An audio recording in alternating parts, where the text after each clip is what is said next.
Chapter 27, May 3rd. Near Nide Shelter, Virginia. Miles hiked today, 12. Total miles hiked on the Appalachian Trail, 667.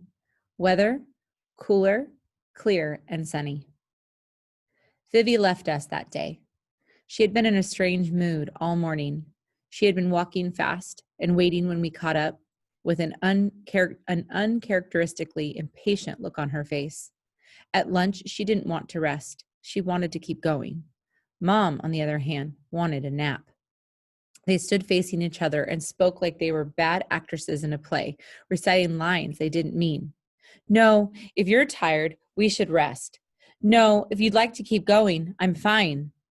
They were both very polite and fairly cross. In the end, we rested for half as long as Mom wanted, which meant that they were both unhappy. I wanted to keep walking, to tell the truth, but Mom looked so worn out that I didn't say so. At 3:30 p.m., we reached Laurel Creek Shelter. We'd made astonishing time. Early night tonight, Mom said, unclipping her pack. Vivi, our friend, looked so unhappy. What's wrong? Mom asked her. I want to stay with you guys so much, she said, but at the same time, I want to keep hiking so much. I feel so strong now. I could easily go another 5 miles tonight. She paused. Anyway, I can't decide whether I should stay with you all the way to the end. Maybe you need a little time on your own. Mom said, you can be with us. You're like our family, but you don't have to stay. You're going to need to find new hiking partners anyhow. We won't be hurt if you start looking now. Yes, we will, I thought. I saw the concern on Mom's and Vivi's faces. I saw how much they loved each other. All in an instant, I realized that my mother would not be talked into continuing, tonight or later on. In 3 days, we were leaving the trail. I held up my hand to Vivi. She took it and squeezed it. I'll walk with you a little farther on, I said. Okay, Vivi said. That would be good. We walked another half mile. I had left my pack at the shelter so I could go along easily. Good luck, I said, when I was ready to turn back. You too, she said. She hugged me, quick and hard. I'll keep in touch. You keep in touch, too. The next morning, Mom and I climbed Sinking Creek Mountain. Mom seemed to be sinking with every step. She simply could not hike fast, and she was crabby, too. Sinking Creek Mountain is part of the Eastern Continental Divide, I told her. I'd read it in the guidebook. Water on one side of the mountain flows to the Mississippi, and on the other, the Atlantic Ocean. Thank you, Miss Park Ranger, Mom said. I understand the concept of a continental divide. I'm also tired, and I have to climb another mountain before I can have dinner.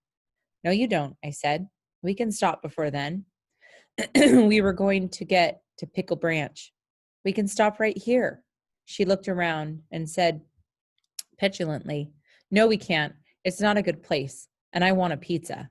Mom, I said, have you got a bug in your eye? She looked at me in startled astonishment, and then we both burst out laughing. Got a bug in your eye was something from my childhood, something Mom used to say whenever Springer or I was whining, or to make us laugh and get over it. Where did that come from anyway, I asked her. Did you make it up? Mom shook her head. You said it first. We were in a car trip. We were on a vacation, and this was before the MD, and you were worn out and started crying. You tried to get out of your car seat. That didn't work. You yelled, I'm hot, I'm tired, I'm bored, and I've got a bug in my eye. Springer thought that was hilarious. He wouldn't let us forget it. The whole rest of the trip, he kept asking you. I remember, I said. Danny, have you got a bug in your eye? Mom grinned. Right. Anyway, I said, we can stop early for the night. She made a face. Don't you feel like we should keep going? Not if you're tired. I don't know if I'm tired. We'll have a long day tomorrow if we stop now. Let's stop, I said.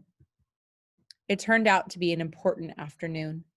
The air near our campsite was just perfect, warm in the sun with fresh piney smell. We had a clear running stream and a view of the mountains.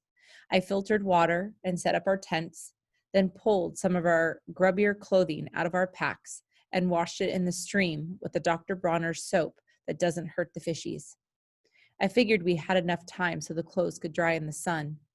Mom made tea, sat, and watched me. Feel better? I asked. I do, she smiled. But I miss Vivi, and I wish I had a newspaper or a book, something. Too much nature? No, but I'm used to newspapers. We'll be home in a few days. We'll have to get you signed up for summer school. It'll work out, I said. Do you feel like you'll just fit right back into your old life? Mom asked. I was wringing out a t-shirt. I spread it onto a bush before I answered. I didn't fit into it when I left, I said. That was part of leaving.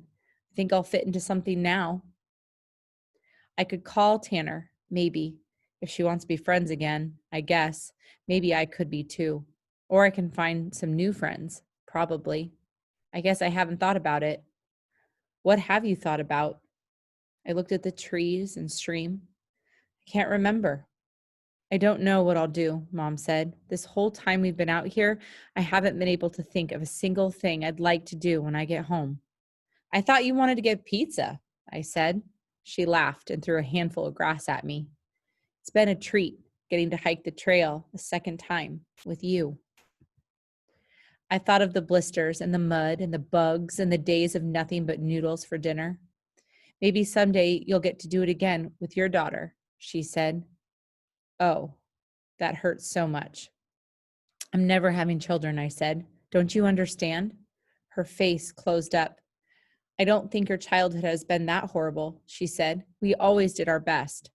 But I don't want to have a baby like Springer, I said. I don't think I could stand it.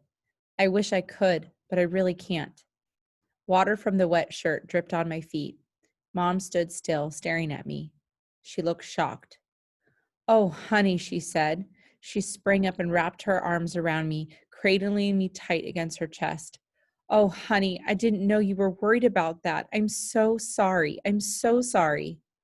The minute that they said Duchenne's, I knew what was going to happen, I sobbed. And even before then, I had known what might happen. I'd be so scared. I'd know all along how much it was going to hurt. Mom wiped the tears off my face with her shirt tail. She rocked me back and forth. I saw that she was crying too. Katadin, baby, you're fine, she said.